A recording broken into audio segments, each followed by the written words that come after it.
some fun facts about canning. And it said, you'll start knowing that you're like a canning person when you are invited over to someone's house and what you take is a canned gift. Yes. And I totally do that. Hi, friend. This is Annette. This is Jared. And welcome to our Happy Family podcast. We're passionate about happy, healthy relationships. And that only happens with happy, healthy people. So join us each week as we discuss the ingredients of making your own happy family. Thanks for joining us. Let's jump in.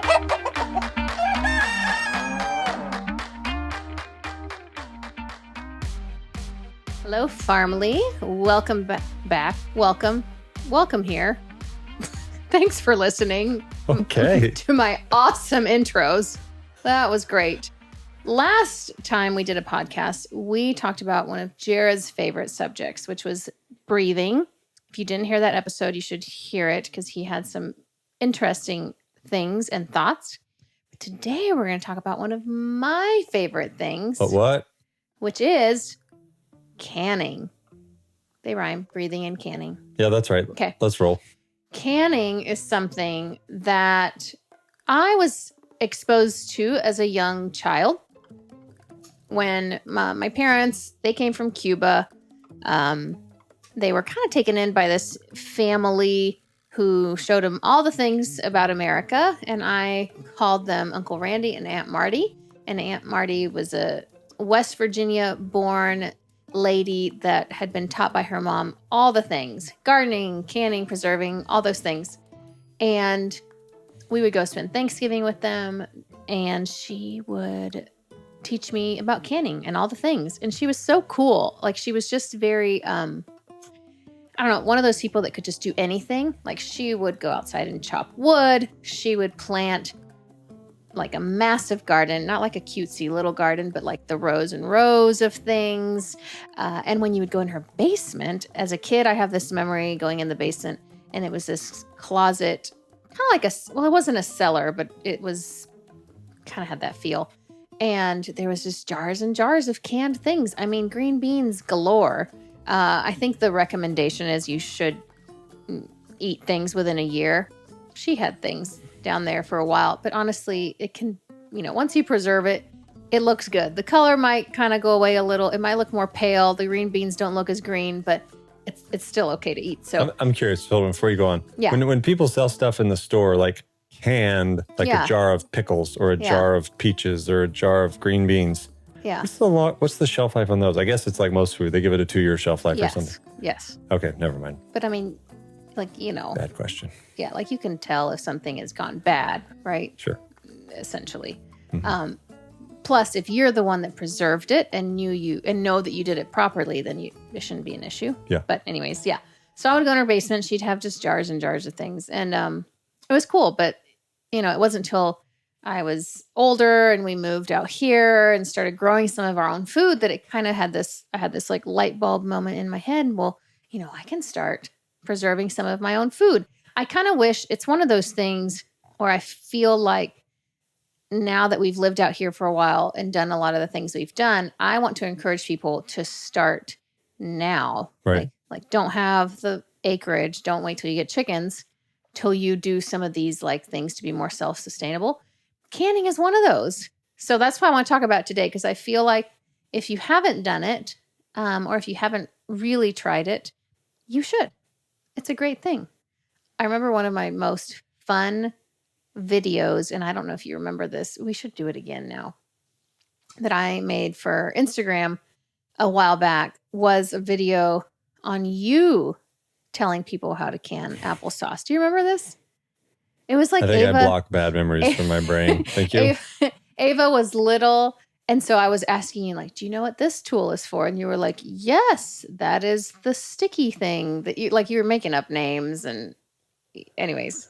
I was making light of a serious situation. Right. Because you don't want to make light because, you have to do it properly, right? For it to be safe. But I think like most, I don't know, like most anything when it comes to this term like homesteader or homesteading that I think can be a little ominous and intimidating. It does not have to be complicated. I agree. I do think it's intimidating. Right? Like, you don't have to make some of these things hard or complicated just because you want to live a more self-sustaining life. It doesn't mean you have to all of a sudden make everything from scratch, can all your produce, grow all your food, never go to the grocery store. So it's baby steps, right? That's right. It's baby steps. But I was kind of reading some thoughts, thinking about this episode and talking about canning, and the thought that as in the gardening world, when 2020 hit, canning like skyrocketed. Right. So I've been an ambassador for Ball Home Canning. It's one of the biggest brands for canning and home preservation. They have a lot of the books that I would recommend you should get if you're going to really start canning, the Ball Blue books. And they ran out of supplies in 2020. There was a massive back order for canning lids and things like that, because I think everyone all of a sudden decided, we're going to start canning. Like, we got to learn, we got to figure this out. And same with gardening. Everyone, right, started doing their backyard gardening. But why not, right? Like, why not? Why not? I think it's a good thing. Yeah. It caused people to get more interested. Yep. The history of canning is funny because it started with like the war with Napoleon Bonaparte asking someone to figure out a way to preserve food that would last like a longer term than what they had back then. And what kind of substance did they can in? Metal? I think it was metal, because jars weren't invented till later. I think jars came like in the 1850s maybe, but when they first started, it was like the early 1800s. But yeah, they offered like a prize, like who can figure out how to preserve food for longer? And it was because of the war, because they were needing to have food and food supplies to go out to troops for longer, things like that. Yeah. And then I think obviously it trickled down into just the farms and homes. And that's just a way that then people realize like, oh, I can do this. So that's my first thing, I guess. You should learn how to can, because you have it in your hands and you have the power to preserve your own food. So let me jump in. You can can your own sauces, right? Yeah. Can your own pizza sauce or tomato sauce or spaghetti sauce. Yeah. Wouldn't that be like the most fun thing to start with? What do you mean versus what? I guess I'm thinking like, if you're like, well, if you had friends over and you're like, hey, everybody, check this out. Yeah, like we canned our asparagus. Oh, that's neat. Yeah, like, but I think if it's like last summer, we got fresh tomatoes, whether we grew them or we bought them from the market. We got garlic. We got this. We canned our own sauce. We call it this. And tonight you're going to get to enjoy it. Yeah. Like, of course. That's awesome. Kind of a cool jam. I think I like what you said, where you said that tomatoes that we grew or that we got from like a farmer's market. You don't have to like grow all the million things you're going to can. For example, I just went to a strawberry patch last week. I'm going to make some strawberry jam from that. Sometimes you're not capable of growing it all, but you could support a local farm or a local farmer and get a healthier, fresher produce from them. I always like the thought of being seasonal, being intentional, and then, help each other out and preserve that. So yeah, I'll give you my kind of geeky rundown on what you just mentioned. Please. So geek it out. 12 tomato plants. Okay. I'll say of aroma variety. Aromas are the ones you use a lot for sauces or things like that, salsas. They're kind of like they're a firmer, plumper tomato, which means they have less water content. Mm-hmm. The ones you want for like your sandwiches are the real juicy, watery ones. Yes, definitely. You want those more meaty ones for your sauces. So there's a specific variety I love called Martino's Roma. Could you grow them in pots? Yeah. Like 12 pots on your patio? Yes. Okay, keep going. Yes. And this specific kind, you can especially grow in a pot because it's a determinate variety, which means it won't grow like super wild. It won't vine out as much as most, so you don't need super tall like cages on it. Okay. 12 plants. I did this experiment a few years back because I really wanted to keep track and give people a very tangible example of what you could do. Anyone can grow 12 tomato plants in their backyard, I think, for the most part, if you have good sun. Those 12 tomato plants from June till end of August, about 8, 9 weeks, gave me enough tomatoes to can 3 months worth of sauce. How many jars is that? Now I'm like blanking. 30 some, 40 some. So, and a jar feeds Well, at least so a jar, 3-4 people for a dinner, right? Right. So I calculated like in our household, we use about 1 to 2 jars a week, whether that's like pasta or pizza or things like that. So that's how many a month? 8-ish times 4. How much is that? 32. Yeah. I think it was a total of 40. If you have my book, Simple Country Living, I wrote it all out. It gives you specific because there's so many quarts of tomatoes per 1 plant of tomato.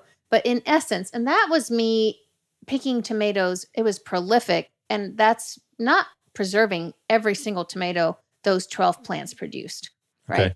So I feel like that's pretty cool. Like That's you could pretty say, hey, awesome. I only need 12 plants to give me enough, sauce for about 3 months. So that means if you want enough tomatoes to give you enough sauce for a year, you need about 48. Well, plants. and that's if you're doing all the things. Like if you just said, I want to do it once a week with Right. our special sauce, Right. special night, pasta night or whatever. Yeah. You almost could do the whole year with 15 plants or so. Which is cool. That's awesome. Yeah. Last year I was not as good at preserving as much because I don't know, we just didn't. We ate a lot of fresh tomatoes. So this year again, I'm like, okay, I'm going to preserve a lot again because there really is nothing like the flavor of fresh tomato sauce. And that's another reason. Like you want to grow it because you want to learn how to like preserve your own food. How cool is that? But also like the flavor is better. Oh yeah. And just think about when you go to the fresh store. Fresh and canned, right? Yeah. Yeah. When you go to the store, keep going. When you go to the store and you have like the amount of ingredients, there's a lot of ingredients in canned things as well. A lot of sauces have just a lot of things in it. So when you can it, you know exactly what's in it. Yeah, I love it. It's like, that's a great thing. Healthier, tastes better, more fun, more healthier, fulfilling. Yeah. It's just like, why, I don't know, why not? So yeah. Okay, so it tastes better. It's also cheaper. Right? Yeah. In the long run. So once you get you're probably not factoring in your time really there. Well, but I will argue that it's like one of those good for you things. Yeah, that's true. So that's like saying you're not factoring in your time working out. Well, and you're not factoring your time when you're out in the garden, slaving away, pulling weeds or doing whatever. Very good point. But I think it's I think that's one of those things that's the satisfaction at the end. So for example, we've talked a lot about, work satisfaction, finding meaning in what you do every day, all these things, doing things that have a purpose and seeing a seed being planted and months later harvesting. To me, canning is one of those things where you started something as a tiny plant. And not only did you have the satisfaction of harvesting it and eating it and enjoying it, but if you preserve it, I think there's nothing better than when you can't get a tomato in December, right? You're enjoying some of those later. Yeah. You're enjoying some of the salsa you made, strawberry jam, in winter, like things that sure you can go to the grocery store 100%. Like our world today is very convenient for us, right? You can get anything you need. You don't have to worry about it, but it's a satisfaction. So yeah, I mean, it can be a lot less expensive. Some of these jars of sauce are like that's $9-10. Like it's true. They're no joke. I was also going to say that you've made some salsas that you've canned. Yeah. And I'm like, of all the things you've canned, something about that tastes the freshest. Salsa? Yeah, man. Maybe that's because most salsa is not that fresh. Right. But man, there's nothing a like lot of salsa I think is really cooked down too. I see. Like, yeah, you're saying when it's canned, it tastes more like a fresh salsa, like the ones that are, I think it's a different flavor. It's just a better, I don't think you can compete with. Also, a thought, when you're canning things that are in season, which is usually when you're canning, right? I'm not going to go buy tomatoes. I mean, tomatoes in December at the grocery store to can. Don't do that. They won't taste, like it's not going to taste good, right? Yeah. You want to harvest things. And that is one thing, I will say, when you're canning, do pick foods at their freshest and best. Don't can foods that are past their time or not at their prime. That's not ideal. You want to do things that are like really at their best, and that's going to make for a better tasting product. Totally. So that is probably why the salsas taste better to you, is because they were canned when everything was at its peak.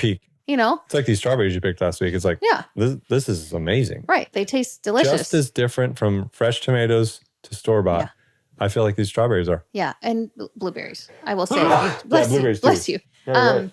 Blueberries, to me, are the other ones. We grow on blueberries, and they have this like unique, almost like a citrus. I don't know. They're just really good. Yeah, fresh off the plant. I guess it's a plant. Yeah, anyways. It's amazing. Yeah, you're totally right. With the canning jars, I was going to say the expense, like sure your time or whatever, but the expense, you buy the jar one time, you can reuse that jar over and over, so that's good, right? Good. It's funny because in spring, like right now, I'm like, I don't have space for all these jars. Like, where am I going to put all these jars? Because you've kind of been using jars that you've opened and used the stuff and all that. And I rearranged our pantry recently and was trying to find a more spot for jars and all this thing. But then come September, October, when you've canned everything or trying to finish canning, you're like, I don't have enough jars. I don't have enough jars. Anyways, totally. It's not a problem to have. But anyways, okay. So I think it tastes better. Yep. It's probably healthier for you. Less expensive. Oh yeah. So healthier. That's another option. That's another thing. Yeah. When you are preserving something, yes, by canning it, you are essentially cooking it a little bit. Not for a long time, but some things you're cooking down, some things you're not, depends what you're making. But it is healthier for you.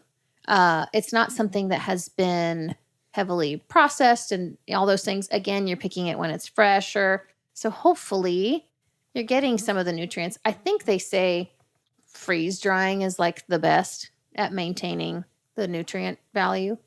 Yeah, I've heard that. Followed by freezing. Yep. Because you can seal in, whatever, those vitamins and minerals and everything, lock those in pretty soon after harvesting. But canning is pretty good. Yeah. It's pretty good. What would be at the bottom, the worst? I mean, maybe just, preserving? Like in a metal can? I don't know. From a processing plant? I don't know. Because dehydrating's good too. Dehydrating's good too. Yeah, that's a good point. I don't know. Yeah, just curious. Keep going. Just as long as you do it yourself. I feel like, and you know what's in it. True. Yeah, it just feels better. But I've had people message me, and this makes me kind of sad.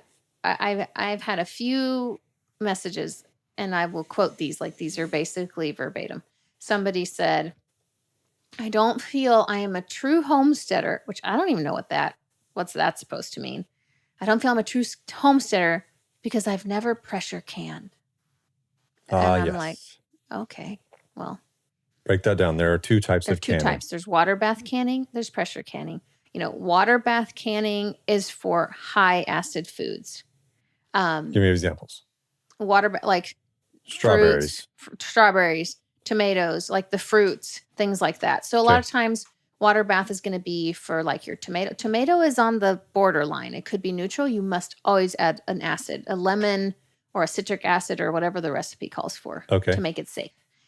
But water bath canning is more usually for like your sauces, salsas, jams, jellies, things like that. Easier than pressure? People that love pressure canning will say pressure canning is just as easy. I think pressure canning is more intimidating because it's got that lid and the pressure valve and all that. Got it. I think water bath canning is easier. Okay.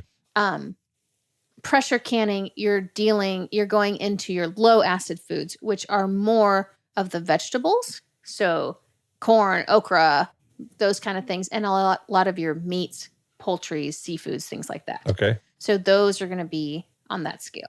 So the reason you have to pressure cook those things is because you want to get things to a high enough temperature to kill the spores of something like botulism, which is the concern. So as long as Jared's making a face. No, botulism is not an issue as long as you use the correct method of canning for the correct vegetable or fruit. No, it's totally fine. No, I got It you. is. So this person literally said, I've never pressure canned. I don't feel like and I'm like, well, don't worry about that. So if you feel like, oh, I'm not a true, person that's trying to live more sustainably. I'm not doing all, no, to me, that's all like whatever. There are varying degrees of opinion. Some would say, unless you have a milk cow, you're not legit. Yes, and I'm unless you butcher your own pigs, right. You're not legit. Right. So you can be at one extreme. You can be at an extreme where you do nothing, or you can be at the one where I recommend, which is start somewhere. Beautiful. Do something, one step at a time. If you're going to can, literally the easiest thing you can probably make is jam. You don't have to use sugar. You can make jam with honey. You can make jam with fruit juice. Like I've got recipes on the blog. You can do things healthy and tasty and learn how to preserve in an easy, safe way at home. So don't let the intimidation of seeing what other people do. I think that's always good to a degree, and it's good to be inspired and want to do things, but not when it becomes an overwhelm of, I can't do that. That's too much. Yep. I was just talking to someone the other day about the fact how we don't raise any of our animals for meat. That's not what we do. Yep.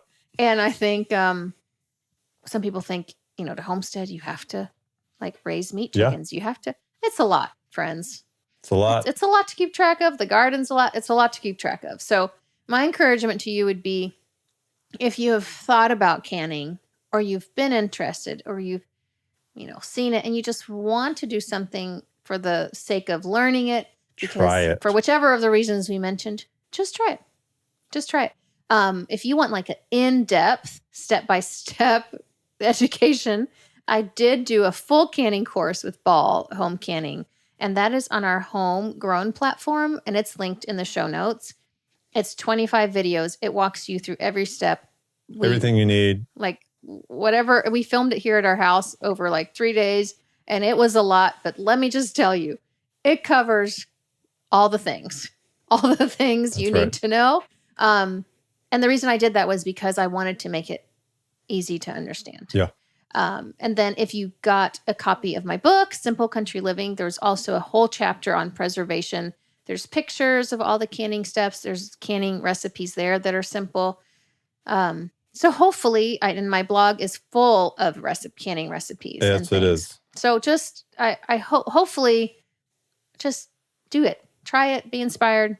Reach out if you have questions. And it definitely tastes better, even if it's just a psychological thing. No, it is. I think it does. We did this. I know. It's just it's the satisfaction. Definitely. I remember the last thing I'll say is I did can one time I was making, Ava was only 2 years old, and I was making a recipe for Ball in collaboration with them, and it was supposed to be for barbecue sauce. And it literally took me 4 hours to make one jar because she was little and needed all these things, but she was loving it. She was mashing the tomatoes, and we were doing all these things. And at the end of it, I sat there and I was like, wow, this gigantic quantity of tomato, I kid you not, dwindled into literally a pint size jar, because once you cook it down and everything. But I was like, you know what? It was a good experience. It's you have a sense of satisfaction when you do hard work. You know what I mean? Do. When you do hard work, it's a lot more earned. I did this, and it was good barbecue sauce. I just read the other day that one of the key ingredients to happiness is when you combine discipline and sacrifice. I could see that in canning. So in canning, there you go. It's a process. It's a lot. And yeah, but I would say it doesn't have to be overwhelming. Yeah. I know I've said it, so I won't keep repeating, but it's good. It can be addicting. It can be really fun. You'll be one of those people that's oh, what are you canning this year? And talk about an amazing gift. I canned this for you. Yeah. Well, I read some fun facts about canning, and it said you'll start knowing that you're a canning person when you are invited over to someone's house and what you take is a canned gift. Yes. And I totally do that. It's oh, what will I take? Or, oh dear, I don't have a gift. Oh, it's fine. I'll take candied jalapenos. Perfect. Or, whatever, jam, jelly. You cannot go wrong with that. But you think about the kind of gift that is hi, I spent about 10 to 20 hours last summer making this for you. Well, not one jar. Growing it. No, listen to it. Growing it. Yeah. Okay. And plucking it and watering it. Yeah. And, how much love is that in a jar? It is, though. And that's the kind of thing I think, let's bring back the personable, like homemade gifts like that, right? Love it. Take someone some jam next time you come over and it'll be a hit. So, all right. Start somewhere, friends. Canning should be one of those things you do this year. Canning season is coming up. It starts now. So, stay tuned. Look up all the resources we have. And I think I'm going to do a canning little workshop thing online. I got to figure out when I'm doing that. But okay. Yeah. So stay tuned and thank you for listening. And we will be back next time. All right. Bye-bye.